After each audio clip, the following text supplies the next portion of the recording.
This is a presentation of the University of Wisconsin Parkside.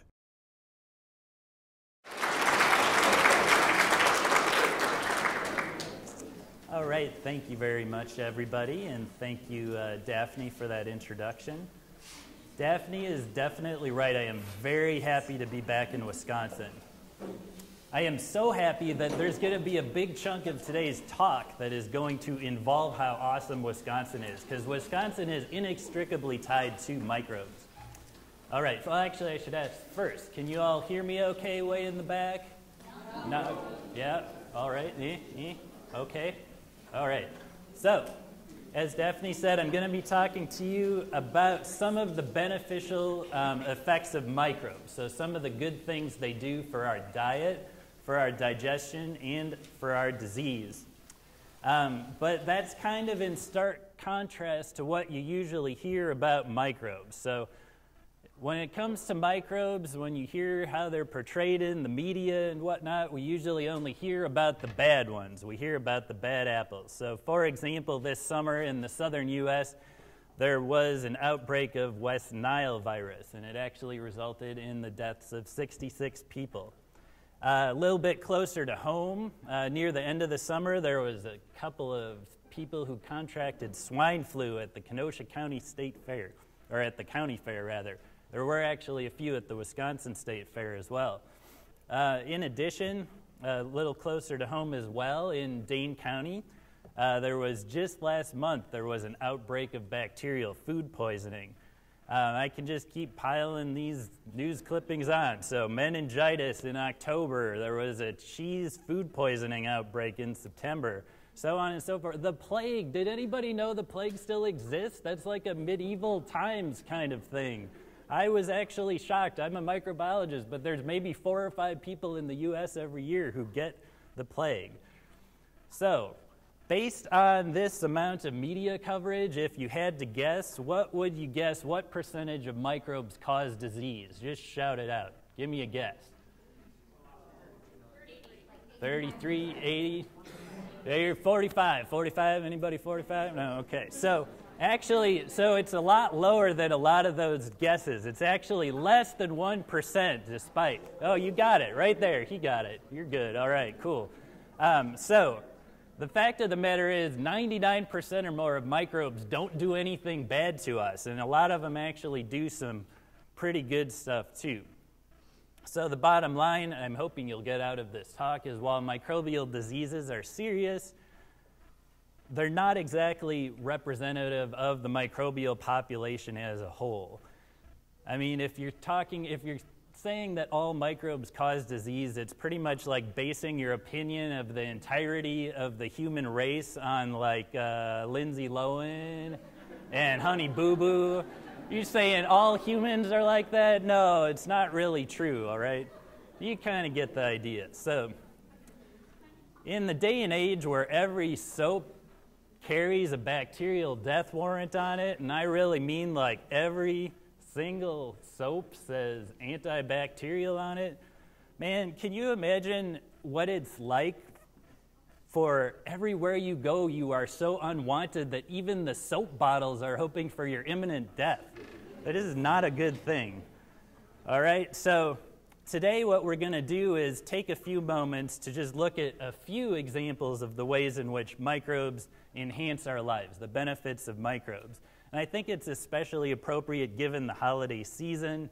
It's a season of charity, a season of forgiveness. I want you guys to open up your hearts to these little fellas. I'm sorry, just get a little teary when I talk about it. Okay, I'll be okay though, don't worry about it. All right, so what we're going to talk about today are just a few, as I said, just a few of the examples of the benefits of microbes to our lives. So the first thing we're going to talk about are the delectable ones, because that's always fun. Microbes help us make a lot of the best foods that we get to eat. Then we're going to talk about their digestive benefits to us. So they actually make nutrients for us. They help us absorb and digest nutrients. And then we're going to wrap up by talking about some of their more harrowing benefits. So they help us battle against other microbes that want nothing more than to cause disease. There are a lot of good microbes that are trying to prevent the bad ones from harming us. All right, so first the delectables. So the big thing, microbes make a lot of our diet. Without microbes, you can try to imagine a world where there's no cheese. Can you even imagine that in Wisconsin? That's just crazy talk. So yogurt's another big one, other dairy products, also bread, or at least bread that's like three-dimensional. Otherwise, we'd have all just crackers. That's all there would be. It's so sad. And also alcoholic beverages, wine, beer, that kind of thing. So microbes are able to make this. You're probably familiar with this concept through fermentation. So microbes such as yeasts and bacteria, they can convert sugars into things like alcohol and acid and gas. So you may be familiar with some of these examples, but microbes actually help us make a lot of other foods too through fermentation. So one example of this, which is also important to the German heritage of Wisconsin, is sauerkraut. So sauerkraut cannot be made without microbes. Another big one is soy sauce. If you're, into that kind of thing, salty deliciousness, who doesn't like it really? And in addition, so microbes play a really big role in pickling things like, pickles, but also actually they play a big role in fermenting olives. So olives like black olives are very mild and they're palatable to us, but olives like green olives, you pull them off the tree, they're not so good to eat. They're kind of formidable kind of taste. So we actually ferment them to make them a little more delicious to eat. Another one that people don't often know about is chocolate. So same thing. So the seeds from the cacao plant, they're very super bitter. So they really actually need to be fermented to make them a little more palatable for human consumption. And let's be honest, where would we be without chocolate? Let's not even think about that. That's not a good thing. So one extra benefit that microbes often have when they're involved in food production is one of the byproducts of their fermentation is acid. So a lot of times when they produce acid while they ferment foods, actually what that's doing, it has an additional benefit where it helps prevent food from spoiling. The reason for that is most microbes like to kind of grow in a neutral environment. They don't like it to be too acidic or too basic. So if you have a food that's more acidic and varies from a neutral pH, a lot of microbes that would otherwise cause spoilage are not able to grow at all. So when you kind of add up all of these different effects that microbes have on our food and our diet, you can really start to see how the impact of microbes is really astronomically unfathomable as well as gastronomically unfathomable. And so as I alluded to at the start, this may be more true in our great utopian dairy state of Wisconsin more than anywhere else. So we got to talk a little bit about how Wisconsin became the dairy state. It's, as you probably know, Wisconsin became a state in 1848. It was already starting to produce a lot of dairy, but by 1915, Wisconsin was the leading U.S. producer of all things dairy. That's how we got the great dairy state moniker. So Wisconsin is still the leading producer of cheese. You may be aware of the unfortunateness of the fact that in the 1990s, Wisconsin lost the top milk production crown to California. That's not really fair. Come on, look at how much square areage they have. That's just not cool. But so the fact of the matter is that Wisconsin actually has really been concentrating on what are called value-added products. So where you take the raw materials like milk and you make them into stuff. So 90% of our milk goes into making cheese. Right, so the dairy industry actually has such a huge effect on Wisconsin. You don't actually hear about what a big effect it has, but it almost contributes $27 billion to the state economy every year. So that's actually in stark contrast to some of the other things that maybe are better known, better associated with other states. So things like Florida citrus and Idaho potatoes. So Wisconsin dairy contributes over 3 times as much money to our economy as citrus does to Florida, and over 10 times as much as potatoes do to Idaho.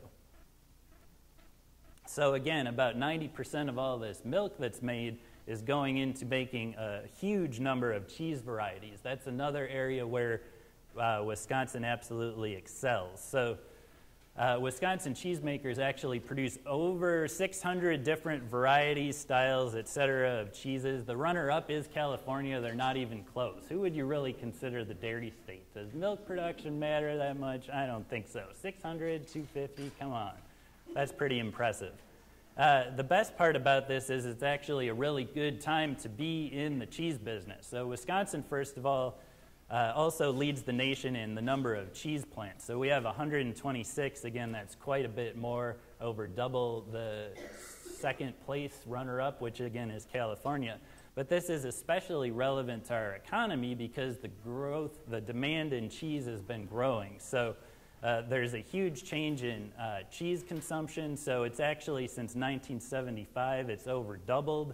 You can contemplate what that means about our health, but it's actually, man, Wisconsin's riding that wave. You got to give them credit. It's really awesome. But it is really seriously important to our state, to our economy, also to our way of life. It's so important, in fact, that a couple of years ago in 2010, the Wisconsin state legislatures took time out of their extraordinarily busy schedule and adopted our official state microbes. So this is an official thing, just like, you know, state plant, state animals, so on and so forth.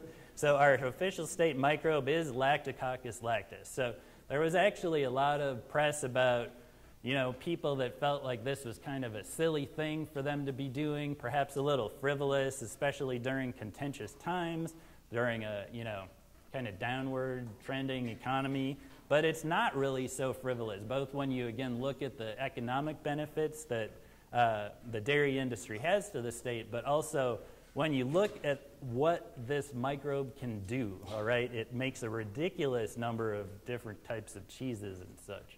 So it makes cheddar, it makes Colby, it's able to make Monterey Jack, makes Camembert, and Brie, and Roquefort, and cottage cheese, and cream cheese, and sour cream.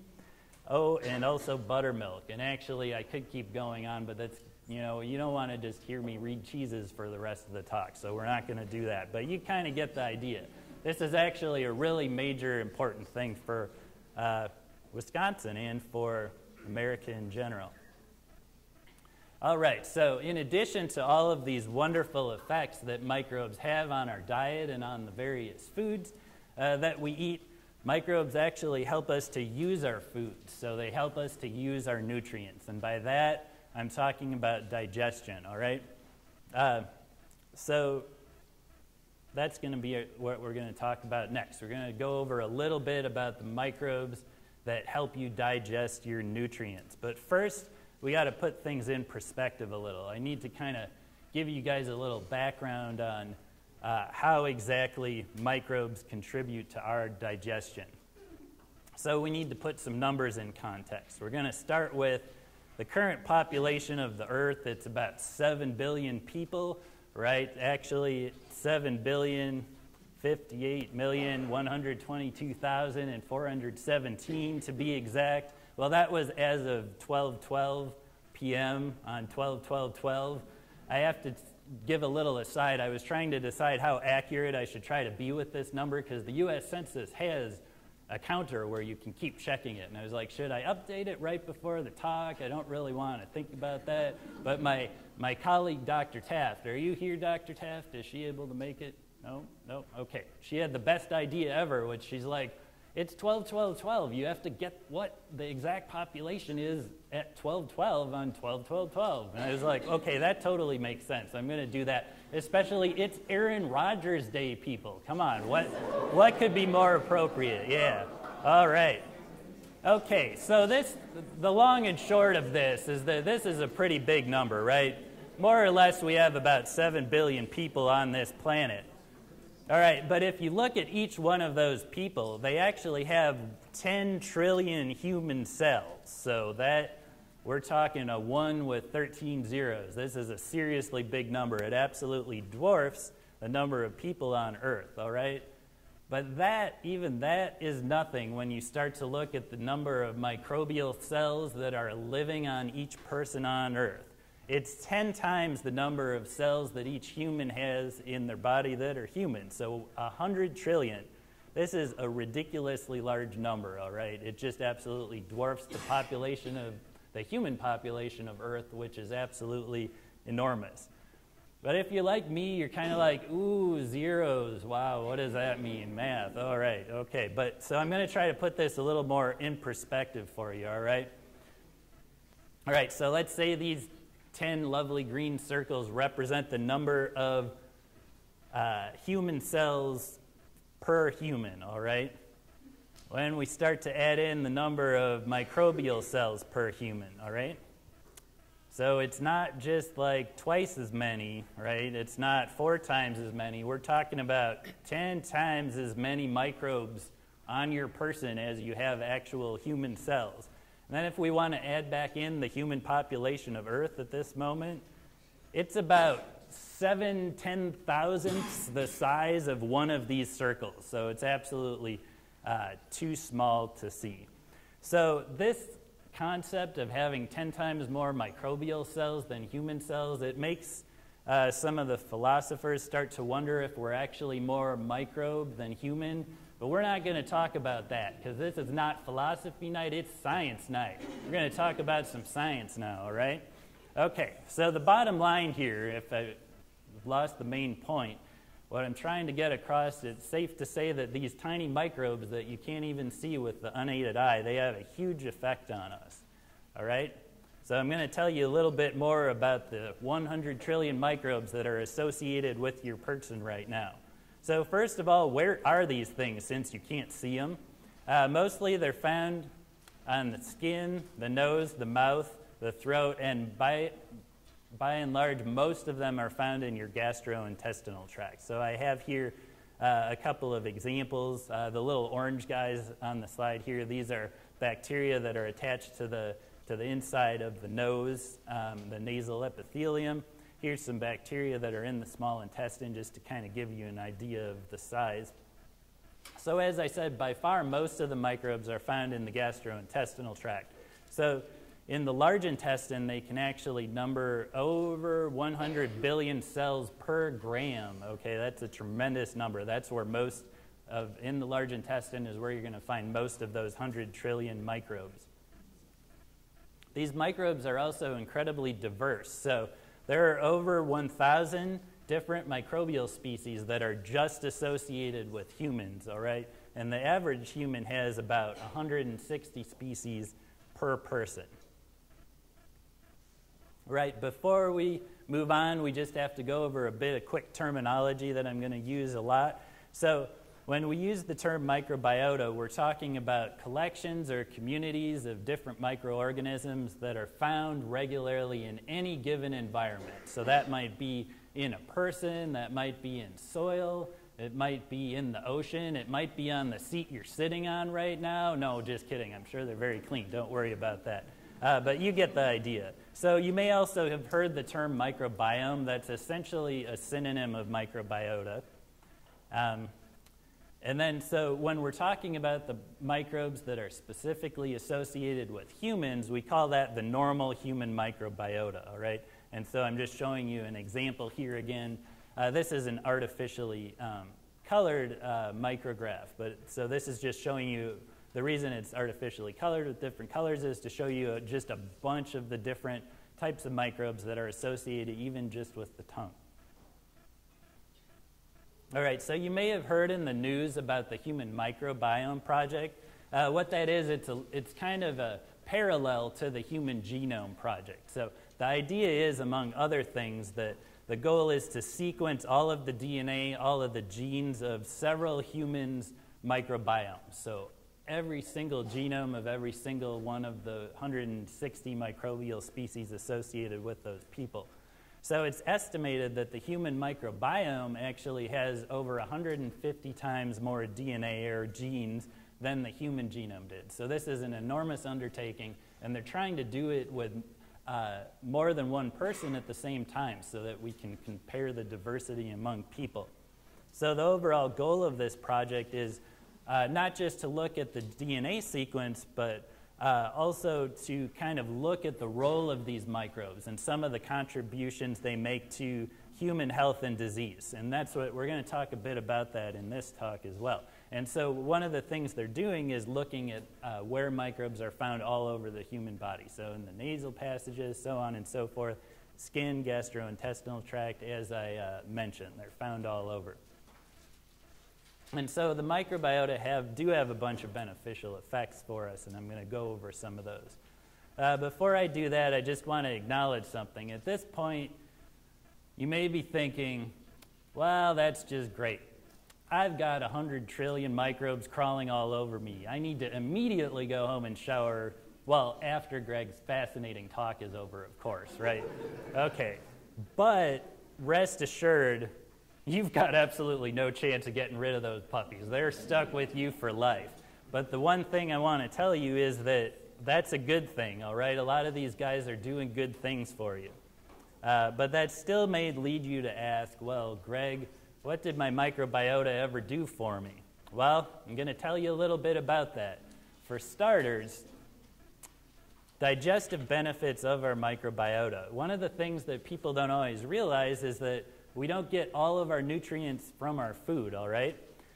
Intestinal bacteria actually make vitamins for us. So two of the big ones are vitamin K, which is involved in blood clotting. That's obviously really important. And vitamin B12. So that's needed. That's also extremely important because it's needed for the everyday function of just about every cell on Earth.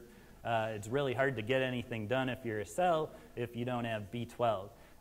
And there are other B vitamins also that our microbes in our gastrointestinal tract make for us. But of particular importance is vitamin K because it's the one that we actually don't generally get enough of from our food diet. So we absolutely need our microbes that supplement that vitamin for us.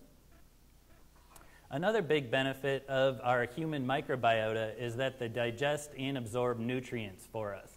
So a big example of this are types of bacteria called Bacteroides. So they're one of the most numerous bacteria found in the large intestine. They're also found throughout the gastrointestinal tract. The big thing that they do for us is break down complex nutrient sources like starch. And so that's really important because they're actually able to break down a lot of food sources that come from plants that otherwise we wouldn't be able to eat because we wouldn't be able to digest them. So this provides an enormous benefit to us, and it also increases the range of food that humans as omnivores have been able to eat. Another example of that are lactic acid bacteria. So these are related to our state microbe, Lactococcus lactis. They're also used very commonly to make things like yogurt. And so these bacteria also are able to break down a lot of nutrient sources. Some examples of that include sugars. Another major benefit of our human microbiota is that they stimulate tissue development. So there are certain tissues in the human body that can't fully develop without the help of microbes. All right, so a big example of that are some of your lymph nodes, which are needed for your immune response. And these particular lymph nodes are located in your intestine in close proximity to a lot of the microbes in the body. So what the microbes actually do is they help our immune system properly develop so that it's able to respond to pathogens, particularly microbes that cause disease in the intestinal space. So things that might be like food poisoning related and that kind of thing. Because of a lot of these benefits, there's been a lot of interest in using our human microbes as probiotics, all right? So what exactly are probiotics? Well, so what they are is in an application or an ingestion of live microbial culture. So if that sounds gross, just so you know, every time you eat yogurt, you're doing that, all right? There are other foods that we eat that have microbes in them. They don't make you sick because they're good for you. So the idea with probiotics is intentionally introducing more of these beneficial microbes that will hopefully have a beneficial effect on health and digestion. So a big example of that, again, are the lactic acid bacteria. They can have a big benefit of digestion, as I mentioned. One of the big things they can do is metabolize lactose sugar, right? They can break that down. So they could, and as I mentioned, they're commonly found in yogurt too. So if we're able to figure out a way to introduce them into people, say, that are lactose intolerant, it may provide a benefit to those people and their digestive abilities. So it might help them be able to have more dairy, for example. So there's a lot of active research going on in this field. So another big application of it is disease treatment. So one of the big ones is irritable bowel syndrome or inflammatory bowel disease. These are things that may be helped by having different types of microbes making up your microbiota. They may help decrease incidence of these sorts of diseases. The problem with probiotics is that it's a fairly new field. So it's not always clear yet that some of the commercial products that are available, for example, the yogurt that's sold by the mom from Freaky Friday, you know what I'm talking about. Man, I can't believe it. I have never in my life made 2 Lindsay Lohan references in a scientific talk. This is not going to happen again. I apologize. That's no good. All right, but the bottom line with things like the commercial products that are available is the jury's generally still out on it. So it's not always clear to what extent they have benefits for regulating our digestion. So actually, Dannon, who are the makers of the Activia, they got into a little trouble a couple of years ago because they were kind of overstating the possible benefits of their probiotics. So kind of just too much touting as a miracle cure kind of thing. The bottom line is that what studies have shown is that Activia may help certain people, but not everybody. And to get it to really help a lot of people on a consistent basis, you would have to eat like a lot of it, like not just a couple a day. Like you would just have to be constantly eating it more or less. But the bottom line on this is that you kind of got to take the commercial ads with a grain of salt. There's more research being done. As I said, it's really a very new field. So there's a lot more research that needs to be done on this subject because it's very complex. As I mentioned, the average human has over 160 species of microbes on them. So if you're trying to introduce 1 or 2 beneficial ones, it's not always the easiest thing to do, and depending on different people, it may have different effects on them. All right, that's not the only big effect that our microbiota can have on our health. There's another effect that our microbiota have. So there's a very high correlation between different types of microbes and obesity, all right? So there have been some studies done on this in mice. So monitoring fat levels between normal mice and germ-free mice. So what I mean by germ-free is that they are completely sterile. Their gastrointestinal tract and everything else, they're completely devoid of any microbes. So what it's been found is that fat levels differ between normal mice and mice that don't have any microbes associated with them. So if you feed both of these animals on a high-fat diet, the ones that don't have any microbes can actually eat more, but they gain less weight. And so part of the reason for this seems to be that, as I mentioned, our microbes help us digest and absorb disease. So if you don't, or food, so if you don't have them there to be able to do that, you can actually not quite absorb as many nutrients, which can be beneficial if you're trying to lose weight, but it can also be very dangerous. So it seems that definitely the microbes seem to help the mice extract more energy from their diet. But in addition, it's interesting because the obese and lean mice seem to differ in the proportions of 2 of the major groups of bacteria that are found in the intestines. So they have the opposite proportion of these 2 major groups. But research on this has actually also been done in humans. So looking at the different microbes that are associated with obese and lean humans, they also differ in the proportions of these same 2 groups in their intestinal bacteria.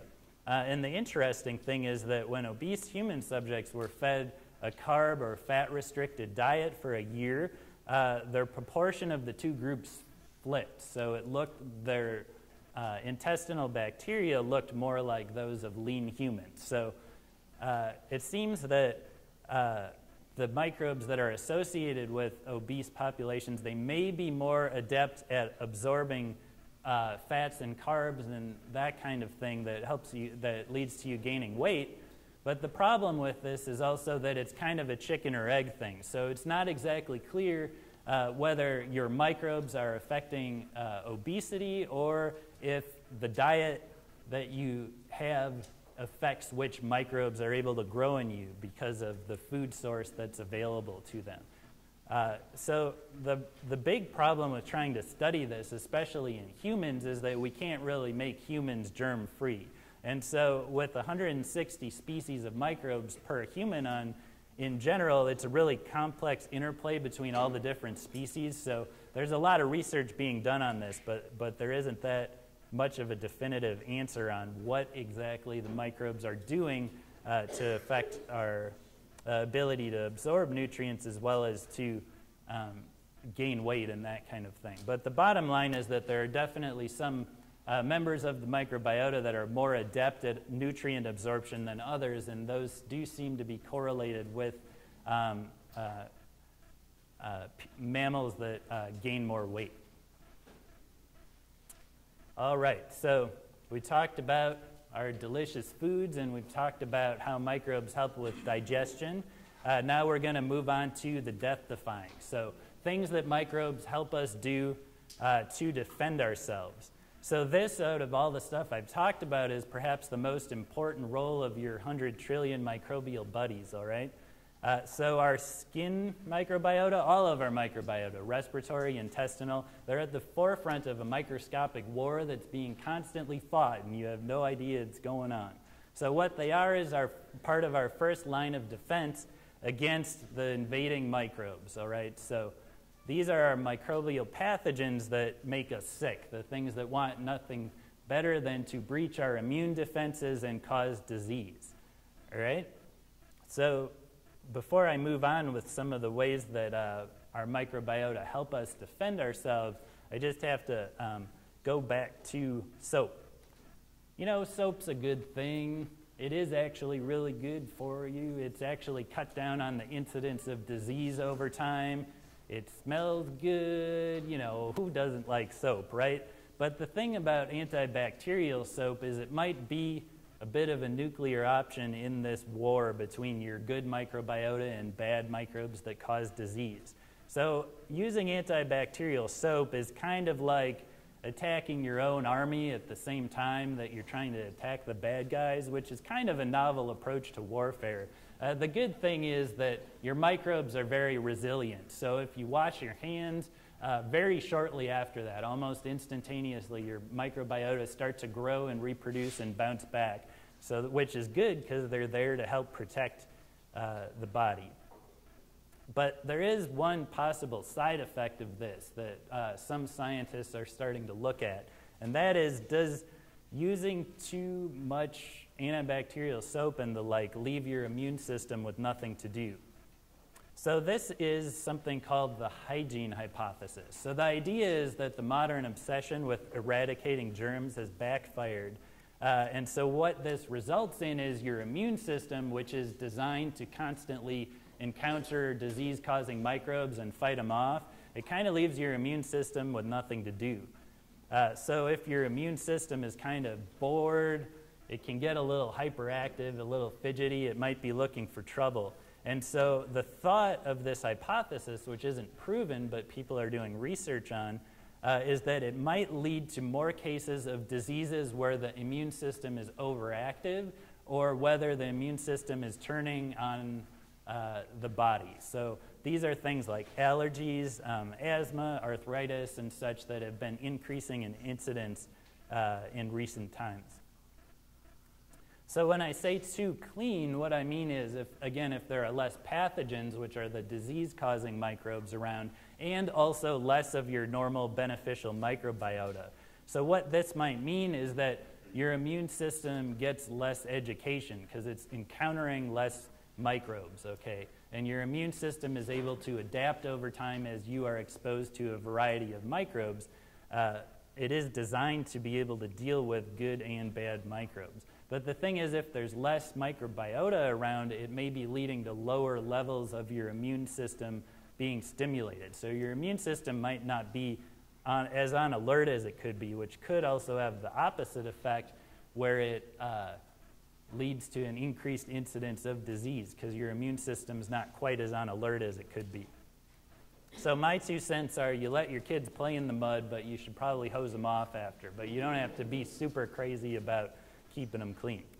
All right, so back to the benefits of our microbes as far as defending us against disease. First, I have to introduce you to the arena for our microscopic battle. See, it does tie into Hunger Games a little, don't worry. If you all came and you're like, Hunger Games, ooh, but there's nothing I've said. Don't worry, it's coming up. Okay, so this is our area. So it's our arena. This is our 28 feet of intestinal goodness. This is where the battle's going on. Although it is waged on multiple fronts, both the skin and the respiratory tract. One of the big things that microbes are able to do to protect us from disease is, actually before I get to that, let me introduce you to my little schematic. So this is just the picture I showed you before of an example of some of our microbiota members in orange. And then there are intestinal cells in the background, kind of in the more neutral color. So this is the little schematic I'm going to use to represent those as I talk about the diseases. So the little happy smiley guys are our awesome microbiota members, and these are our intestinal cells. Right, so the first thing that microbes do is they secure the perimeter. So just by virtue of the fact that our microbiota have already colonized our skin and our intestinal surfaces, they have reserved seats, okay? They are attached there, and they do not want to let go because it's a pretty sweet gig hanging out there for a microbe anyway. So the idea is that if we have some of our pathogens, our disease-causing microbes, they're already late to the party. It's going to be really hard for them to be able to attach and invade because our microbiota are already there, and they're kind of blocking them from being able to attach.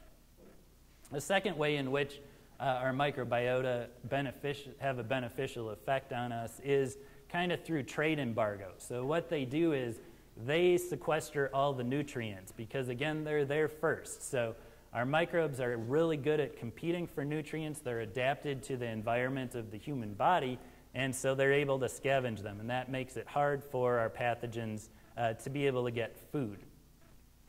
A third way that our microbes help protect us from disease is through something called microbial antagonism.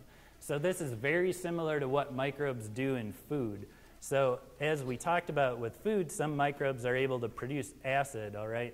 And so what that does is for potential pathogens that would like to invade and cause disease, it helps prevent their growth because they are not able to grow in the acidic environment. So either they're killed or they aren't able to grow there in the first place. And so this is something that's also very common on the skin. The skin actually has a slightly acidic pH as your mucous membranes do as well. All right, a final benefit that our microbiota have to protect us from disease is essentially they keep our immune system on red alert, as I alluded to a moment ago. So what that means is our immune system produces lots of compounds that are able to hurt microbes. We also have certain immune cells, and so just by virtue of the fact that our microbiota are there, it kind of has the immune system on alert because the immune system knows there are microbes present. So it's already kind of has these cells activated, it's producing some of these compounds. So if there are pathogens that try to come in and cause disease, our immune system is better prepared to be able to take them out. All right, so one of the major members of our intestinal microbiota is Escherichia coli, or E. coli as you probably know it. So before I go on, I just want to ask you, quick, when I say E. coli, what do you guys think of? Just shout it out. Right, disease, yep, anything else? Right, okay. So the bottom line is usually when we talk about E. coli, people think of some variation of this. Or you ate some bad nachos or something, and one way or another, one end of your person is going to have to go on that thing. And some people sometimes end up in the unenviable position where they need to put both ends of their person on it, and they have to decide which one needs to be done. But yeah, so the bottom line is that most people think of disease, food poisoning, stuff like that. But the fact of the matter is E. coli does cause disease in some cases, but it's not even one of the top 5 causes of foodborne illness. Most types of E. coli by far do not cause disease, just like with microbes in general. E. coli is actually a very common microbiota member. I can almost guarantee you that the dude's hanging out in your intestines right now, and I don't see a ton of you having to make a beeline for the bathroom. No? Okay, good. I was a little worried that someone might do that. So that's because E. coli is actually good for us. Most types of E. coli do not cause disease, and they provide us with a lot of benefits. So from now on, when you hear E. coli, I don't want you to think of a toilet. I want you to think of, yeah, there's the Hunger Games reference. This is the hero of our story. E. coli is our hero. It does a lot of good things, but what exactly are those? Well, I'm going to tell you. E. coli is great, man. Dude's got your back. So he's actually one of the major producers of these vitamins. He totally is making the vitamin K for us, supplementing our nutrients, the vitamin B12. Another major thing that E. coli does for us is it's one of the ones that prevents bad microbes from being able to attach and invade our intestine, because E. coli is there preventing disease. And then the final thing that E. coli does that's really important is it actively is able to get rid of our bad microbes. And it does that by producing something called bacteriocins. So you may wonder, what are bacteriocins? Katniss, meet bow and arrow. So bacteriocins are E. coli's #1 weapon. What bacteriocins are proteins that kill other closely related bacteria by lysing them. So essentially what that means is they make the bacterial cells bust open and explode. And so the nice part about this is that some of the closely related bacteria to E. coli are major sources of food poisoning. So examples of this include salmonella, right? And actually also E. coli, because I told you there are some types of E. coli that do cause disease. You know, they're not, most of them by far are good, but they're not all good. So I guess that in this case, it means it's evil, Katniss? I don't know.